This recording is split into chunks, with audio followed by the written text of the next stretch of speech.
Bem-vindo ao Viver Sustentável! A geração de resíduos está intimamente ligada às atividades humanas.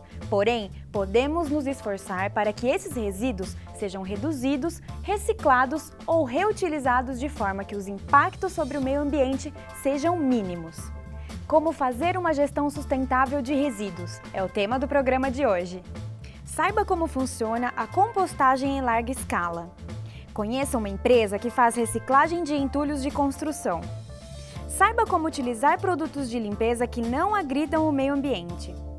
Assista à entrevista com Sabetai Calderoni, autor do livro Os Bilhões Perdidos no Lixo, que nos fala sobre a situação dos resíduos sólidos no Brasil. Conheça os preços por tonelada dos principais produtos destinados à reciclagem. Quem comentará esses assuntos é o professor e deputado federal Mendes Tame. Olá, professor! Olá, Elia.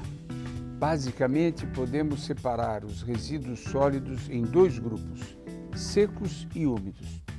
Os secos são papelão, papel, vidro, plásticos e metais, que normalmente são destinados à reciclagem. Quanto aos resíduos úmidos, formados por restos de comida e podas de árvores, podem ser destinados à compostagem. A compostagem é um sistema onde os resíduos sólidos úmidos são depositados em condições favoráveis e depois de um tempo, sob a ação de micro-organismos, sofrem uma decomposição que os transforma em adubos orgânicos.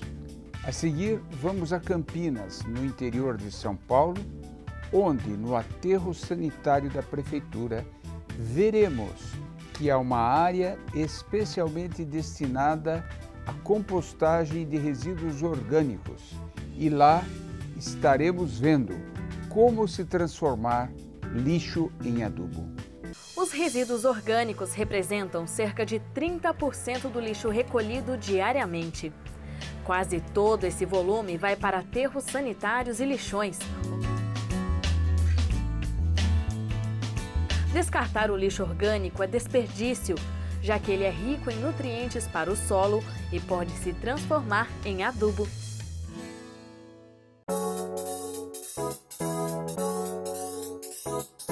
A cidade de Campinas, interior de São Paulo, mostra que a melhor solução para os resíduos orgânicos é a compostagem. Em complemento à coleta seletiva, a gente começa a fazer aqui na cidade também a compostagem dos resíduos orgânicos da cidade. Não é ainda os resíduos que vêm da coleta domiciliar. A gente começou a trabalhar com podas e galharias. A gente tem os resíduos que vêm da Ceasa e tem também o lodo de uma estação de tratamento de esgoto. Aqui são compostados mensalmente 150 toneladas de capim, 100 toneladas de lodo resultante do tratamento de esgoto, 370 toneladas de resíduos de frutas, verduras e legumes provenientes do Ceasa e 30 toneladas de podas de árvores. Vamos ver agora como funciona o processo de compostagem. Os resíduos orgânicos chegam em caminhões da coleta seletiva da cidade. As podas de árvores passam por um triturador para facilitar a ação dos decompositores. Depois, uma escavadeira faz a homogeneização do material. Lá ele permanece durante 7 dias, organizado em pilhas. Nesta fase, inicia-se a decomposição dos resíduos. O próximo passo é transferir as pilhas para outra área, onde elas serão dispostas em leiras de 2 metros de base e 2 metros de altura. Neste momento ocorre um fenômeno muito interessante, a alta e a baixa de temperatura. Esses micro-organismos se desenvolvem, degradam matéria orgânica, elevam a temperatura e depois estabilizam. Essa temperatura, portanto, sai de uma condição natural de 25 a 30 graus, se eleva até 65, 70 graus e depois ela começa a declinar mais ou menos, até a temperatura ambiente. Após cerca de 120 dias, o composto passa por uma peneira e é destinado aos jardins e parques da cidade. Para uma maior eficiência da destinação dos resíduos orgânicos, é necessária coleta seletiva. Mas, infelizmente, muitas cidades ainda não possuem o serviço. É preciso cobrar ações governamentais.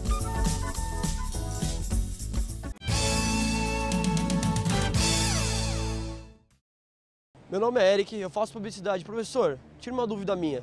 Quero saber a diferença entre lixões, usina de compostagem e aterros sanitários. Nos lixões, o lixo doméstico ou até industrial é disposto de uma forma irresponsável, sem os cuidados necessários para evitar que esse lixo venha a contaminar o lençol freático, o solo ou mesmo o ar. Já nos aterros, é feita toda uma preparação, é colocada uma manta no fundo dessa cavidade que caracteriza o aterro sanitário, é depois de colocado o lixo todo recoberto com terra. Em suma, há cuidados técnicos para evitar que haja uma agressão ao meio ambiente.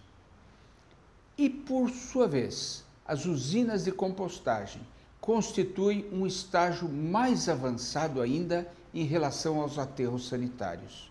São usinas que permitem a transformação da parte orgânica do lixo doméstico em adubo, em humus, em um composto orgânico que poderá depois ser utilizado para melhorar as qualidades do solo e, com isso, aumentar a sua produtividade agrícola. No próximo bloco, conheça uma empresa no interior de São Paulo que recicla entulhos de construção.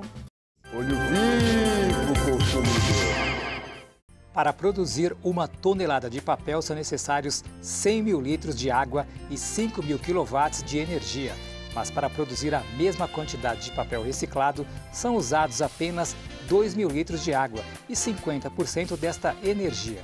Portanto, prefira os papéis reciclados. Desta forma, você estará contribuindo com a preservação do meio ambiente.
Você sabia que sua grama cortada é um ótimo fertilizante?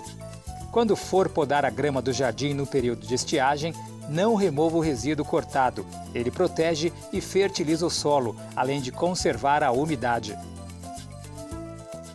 Os produtos de limpeza estão entre aqueles que mais agridem o meio ambiente. Conheça agora uma linha de produtos idealizados para reduzir esses impactos sem perder o poder de higienização e limpeza. Os produtos de limpeza foram feitos para facilitar a vida da dona de casa. Lavar roupas sem sabão em pó, louça sem detergente, limpar o chão sem um multiuso seria muito complicado. Não tem como viver sem produto de limpeza. Acabei de vir de uma faxina, usei produtos de limpeza para tudo, sabão em pó, veja. Apesar de prejudicar muito a pele, né, que é muito forte, mas sem produto de limpeza não dá para fazer a faxina, nem lavar roupa, nem nada. Nem me imagino sem detergente, sem sabão, sem um produto para passar no banheiro, acho que é difícil, não tem como. Mas o problema é que eles são grandes vilões para o meio ambiente. Primeiramente, as matérias-primas que são utilizadas nos produtos de limpeza convencionais, elas são de derivados de petróleo. Então, elas já são feitas com matérias-primas de uma origem, de uma fonte não renovável. O petróleo um dia vai acabar. E além disso, elas são então matérias-primas que não se biodegradam. Então elas acabam ficando na natureza, poluindo o meio ambiente, né? O acúmulo dessas substâncias sintéticas nos rios, lagos e praias prejudica a vida das plantas e de animais que vivem nesses locais. Os produtos de limpeza convencionais reduzem o oxigênio existente na água, que é essencial para a respiração dos seres aquáticos. Os produtos convencionais também possuem metais pesados e substâncias tóxicas para o ser humano. Por conta disso, o mercado começa timidamente a mudar seus conceitos. Empresas preocupadas com a natureza e com a saúde já disponibilizam ao consumidor linhas de produtos de limpeza ecologicamente corretos. É o caso da empresa Cassiopeia, localizada em Jarinu, interior de São Paulo. O diferencial dessa linha é que ela é feita com matérias-primas de origem vegetal.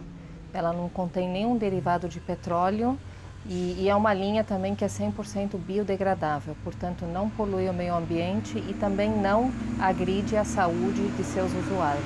Dentre os produtos estão detergentes, desengordurantes, multiuso, limpa-banheiro, sabão em pó, lava-roupas líquido e amaciante. A empresa também exporta os produtos de limpeza para os Estados Unidos e Dubai. Todos eles possuem um selo de certificação do IBD. Então não adianta varrer a sujeira para debaixo do tapete. Ter a casa limpa e o meio ambiente sujo não faz sentido. Prefiro os produtos de limpeza biodegradáveis.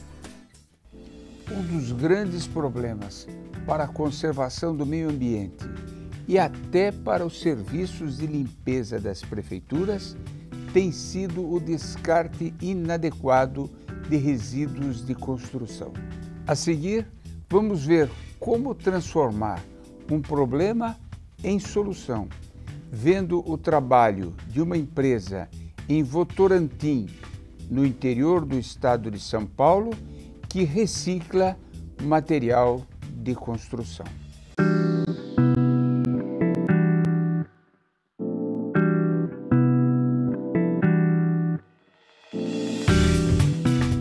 A Ecoquali realiza o processo completo de reciclagem, que inicia no recebimento de entulho e resíduos da construção civil até a saída de subprodutos vendidos.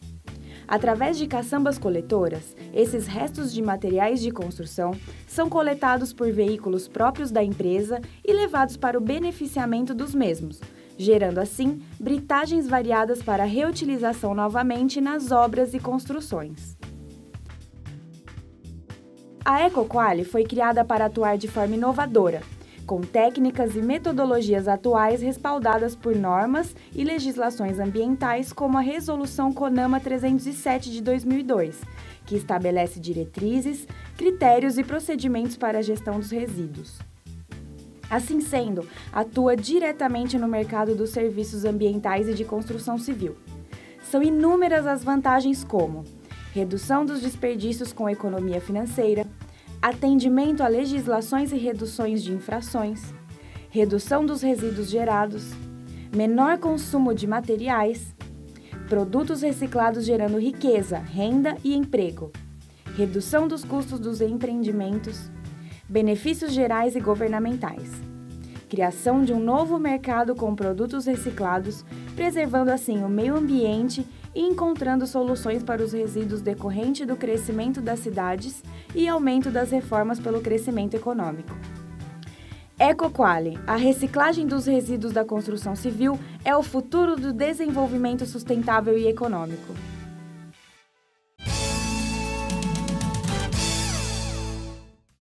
Meu nome é Rafael, faço publicidade. Professor, por que no Brasil não existe uma lei que obrigue a compostagem? É possível que no futuro uma lei como esta acabe sendo aprovada. Aliás, uma lei que obrigue a coleta seletiva e a compostagem já existe em São Francisco, nos Estados Unidos, impondo pesada multa de $500 ao contribuinte, ao cidadão que não a obedecer. Aqui no Brasil, acredito que ainda não estejamos no momento de implantar uma lei que compulsoriamente obrigue a compostagem. O nosso momento atual é no sentido de acabar com os lixões, transformar os lixões em aterros, tecnicamente conduzidos para lá bem dispor o lixo doméstico. Em seguida, implantar gradativamente a coleta seletiva e, a seguir, a compostagem para transformar em adubo 60% do lixo doméstico que vai para os aterros. No próximo bloco, assista a entrevista com Sabetai Calderoni, autor do livro Os Bilhões Perdidos no Lixo. Ele nos fala sobre a importância da coleta seletiva, da destinação correta dos resíduos sólidos e do nosso futuro no planeta. O Viver Sustentável pergunta: qual bioma brasileiro foi proporcionalmente o mais afetado pelo desmatamento? Letra A, Mata Atlântica. B, Cerrado. C, Amazônia. Ou letra D, Pampas? A resposta você confere no próximo bloco.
No bloco anterior, o Viver Sustentável perguntou qual bioma brasileiro foi mais afetado pelo desmatamento.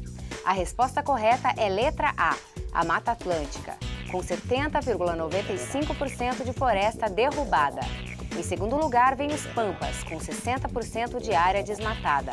Estamos de volta com o Viver Sustentável. E o nosso entrevistado especial de hoje é o Dr. Sabetai Calderoni. O especialista em resíduos e meio ambiente nos fala sobre a situação do lixo no Brasil, soluções e o nosso futuro no planeta. Qual é o estágio do aproveitamento do lixo no Brasil? A nossa situação no Brasil hoje em relação aos resíduos sólidos é ainda bastante precária, bastante embrionária. Temos muito a evoluir. Infelizmente, ainda prevalece a lógica do aterro. Muitas vezes apenas o lixão, aquele vazador a céu aberto, muito pior.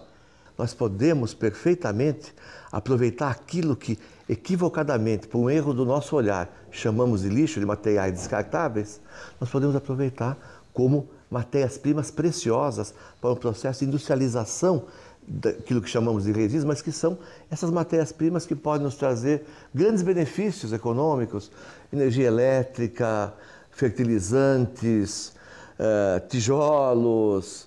Podemos resolver muitos problemas da sociedade, gerar muitos empregos, impostos, desenvolver uma grande atividade econômica com o conjunto da produção. E nós estamos simplesmente gastando muito dinheiro todos os dias para enterrar essa imensa riqueza. 60% do lixo domiciliar é orgânico, 40% equivale à parte sólida. Onde é que está o maior lucro no aproveitamento? Na parte orgânica ou na parte do lixo sólido? Ou nos dois?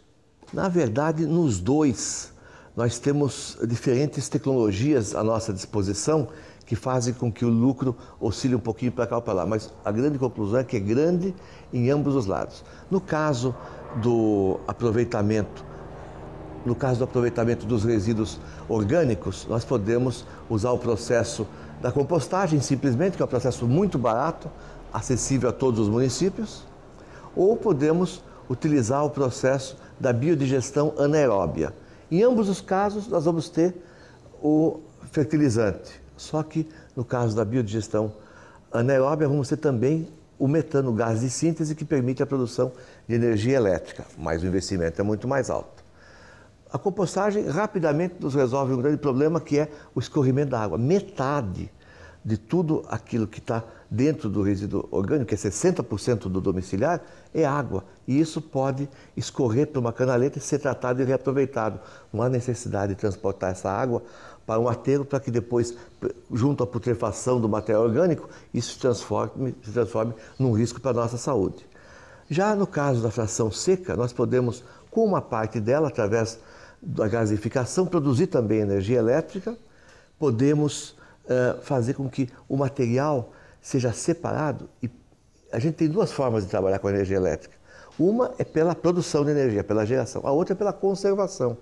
E a conservação é muito mais eficiente que a geração.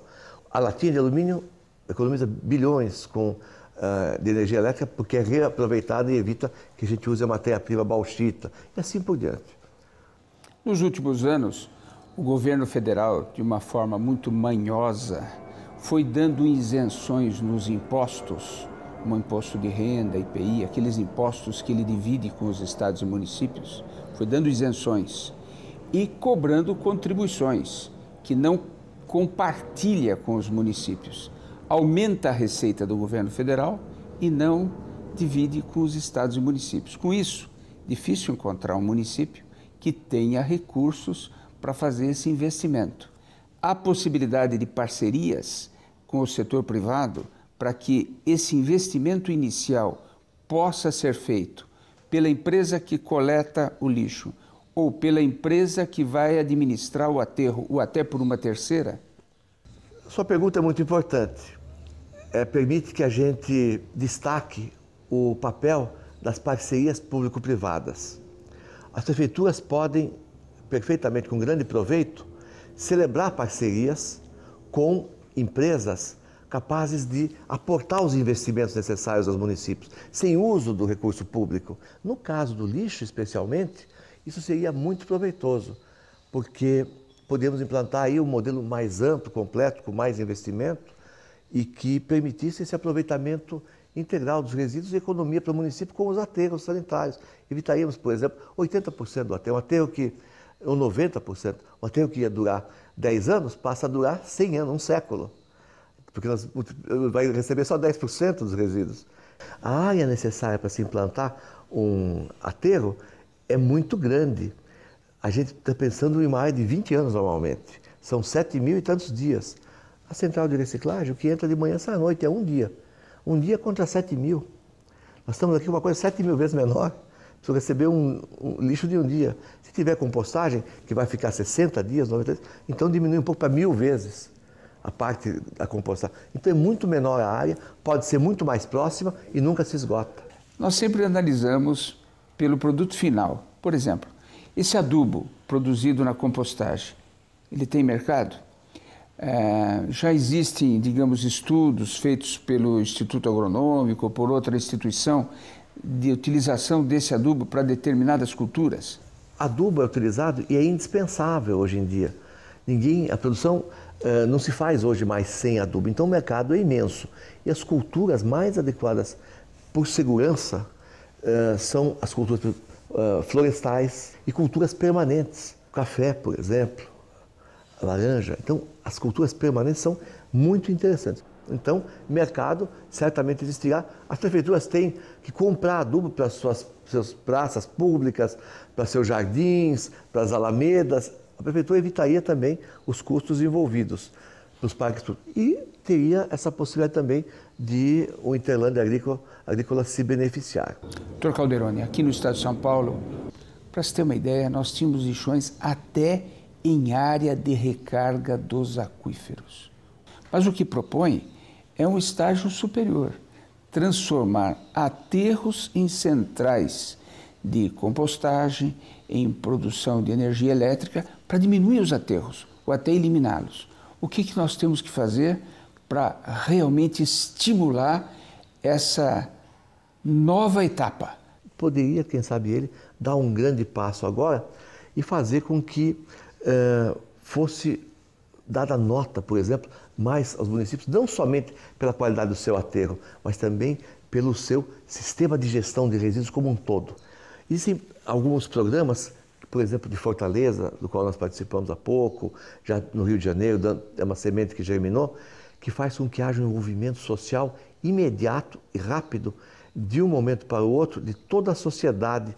Nisso, a partir somente de uma tendinha que é colocada na porta dos condomínios, ou mesmo favelas, lugares de difícil acesso, em que a população ganha um cartão magnético, leva o lixo para uma balança eletrônica pesar e encher de dinheiro, segundo os preços, estão colocados numa tabuleta, aqueles cartões. Eram 35 mil cartões inicialmente em Fortaleza, hoje são 150 mil cartões já. As crianças agora, que andavam em ruas cheias de sujeira, brigam entre si, dizendo: eu vi aquele plástico, eu vi aquele papel primeiro, vamos levar lá para a balancinha, está aqui o cartãozinho do meu pai, vamos carregar com dinheiro isso aqui. Quando o lixo passa a valer mais na balança para reciclagem do que jogado na rua, imediatamente a atitude da população muda e de um momento para o outro, num ano, nós tivemos essa transformação na atitude. Queremos agradecer a sua participação, sua expressiva, valiosa contribuição para que a gente ajude a criar realmente uma mentalidade ambiental, uma consciência ambiental, transformando meras preocupações ambientais em valores ambientais, valores que sejam incorporados ao nosso cotidiano, ao nosso dia a dia. Muito obrigado, Dr. Calderoni. Conheça agora os preços por tonelada das principais matérias-primas destinadas à reciclagem. Confira agora o preço da tonelada do material reciclável para a cidade de Brasília. Papelão, R$ 180. Latas de aço, R$ 100. Alumínio, R$ 2.100. PET, R$ 800.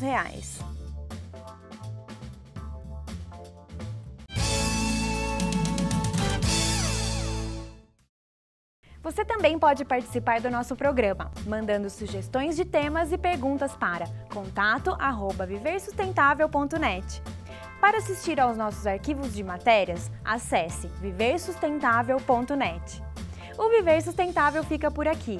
Lembre-se, para mudar o mundo, precisamos fazer a nossa parte. Uma boa semana sustentável!